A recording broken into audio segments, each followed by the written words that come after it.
एक लाडू आणि instant energy. तुम्हाला पण असे इन्स्टंट एनर्जीचे ड्रायफ्रूट्स लाडू बनवायचे आहे ना, तर ही रेसिपी तुम्ही फॉलो करा. सर्वात आधी आपल्याला लागणारे साहित्य: खोबरं, काजू, बदाम, मनुके, पिस्ता, अक्रोड, डिंक, मखाना, तळण्यासाठी तूप, खसखस, तीळ, खजूर हे आपल्याला साहित्य लागेल.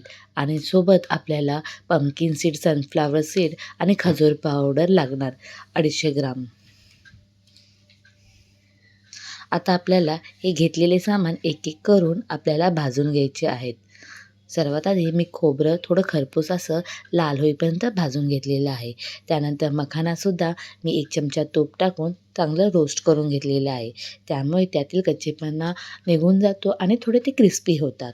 त्यानंतर आपल्याला एक एक करून आपल्याला बाकीचे ड्रायफ्रूटसुद्धा तूप टाकून भाजून घ्यायचे आहेत. आणि आता मी 1 वाटी बदाम मी चांगले रोस्ट करून घेतलेले आहे. त्यानंतर 1 वाटी काजूसुद्धा चांगले रोस्ट करून घेतलेले आहे तुपामध्ये. लागेल तशी आपल्याला तूप ॲड करत राहायचे आहे. त्यानंतर मी इकडे अर्धी वाटी अक्रोडसुद्धा भाजून घेतलेले आहे. त्यानंतर माझ्याकडे पाव कप पिस्ता होता, तो पाव कप पिस्ता मी सुद्धा रोस्ट करून घेतलेला आहे. आता मी कढईमध्ये 2-3 चमचे तूप टाकून डिंकसुद्धा फुलेपर्यंत तळून घेतलेला आहे. मी इथे साधारणतः अर्धा कप डिंकाचा वापर केलेला आहे.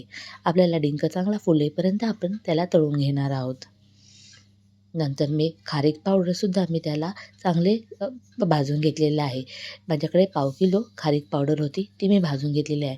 नंतर 2 चमचे तीळ आणि 2 चमचे खसखससुद्धा आपल्याला खरपूस भाजून घ्यायची आहे. आता मी खजुरातली बिया काढून त्याला थोडे मिक्सरमध्ये बारीक करून घेतले आहे. नंतर आपल्याला तुपात त्याला थोडेसे परतून घ्यायचे आहे, त्यामुळे ते रोस्ट चांगले मऊ होतात. आता हे आपण एक एक ड्रायफ्रूट्स मिक्सरच्या भांड्यातून आपण बारीक करून घेऊया.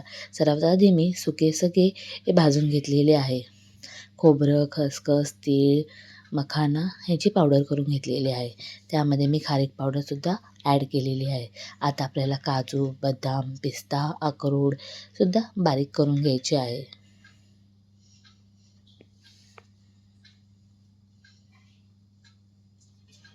बारीक करते ते कारण मुलं मोठे असेल तर मुलं पटकन खात नाही, खायला नाटक करतात. त्यामुळे मी त्याला बारीक करून घेतलेले आहे. आता डिंकसुद्धा आपल्याला बारीक करून घ्यायचं आहे. पंपकिन सीड्स आणि सनफ्लॉवर सीड्स त्याला पण रोस्ट करून घेतले आहे. त्याची पण पूड करून घेतलेली आहे. माझा मुलगा तर हे लाडू आवडीने खातो. तुम्ही हे लाडू करून पहा. अगदी इन्स्टंट एनर्जी असे देते हे. नंतर हे सर्व पदार्थ आपल्याला एकजीव करून घ्यायचे आहे. खजुराला चांगली पेस्ट लागून आपण ह्यामध्ये गुळाचा किंवा साखरेचा वापर केलेला नाही. जो आहे तो खजुराच्या गुळव्यामध्ये आपण हे लाडू करणार आहोत. अगदी असे पौष्टिक लाडू आहेत. तुम्ही डाएटमध्येही हे लाडू वापरू शकता. आता हे मिश्रण थोडे मला सुके वाटत होते, त्यामुळे मी त्यामध्ये 2 चमचे तूप ॲड केलेले आहे. आता एक एक करून लाडू आपण वळून घेऊया.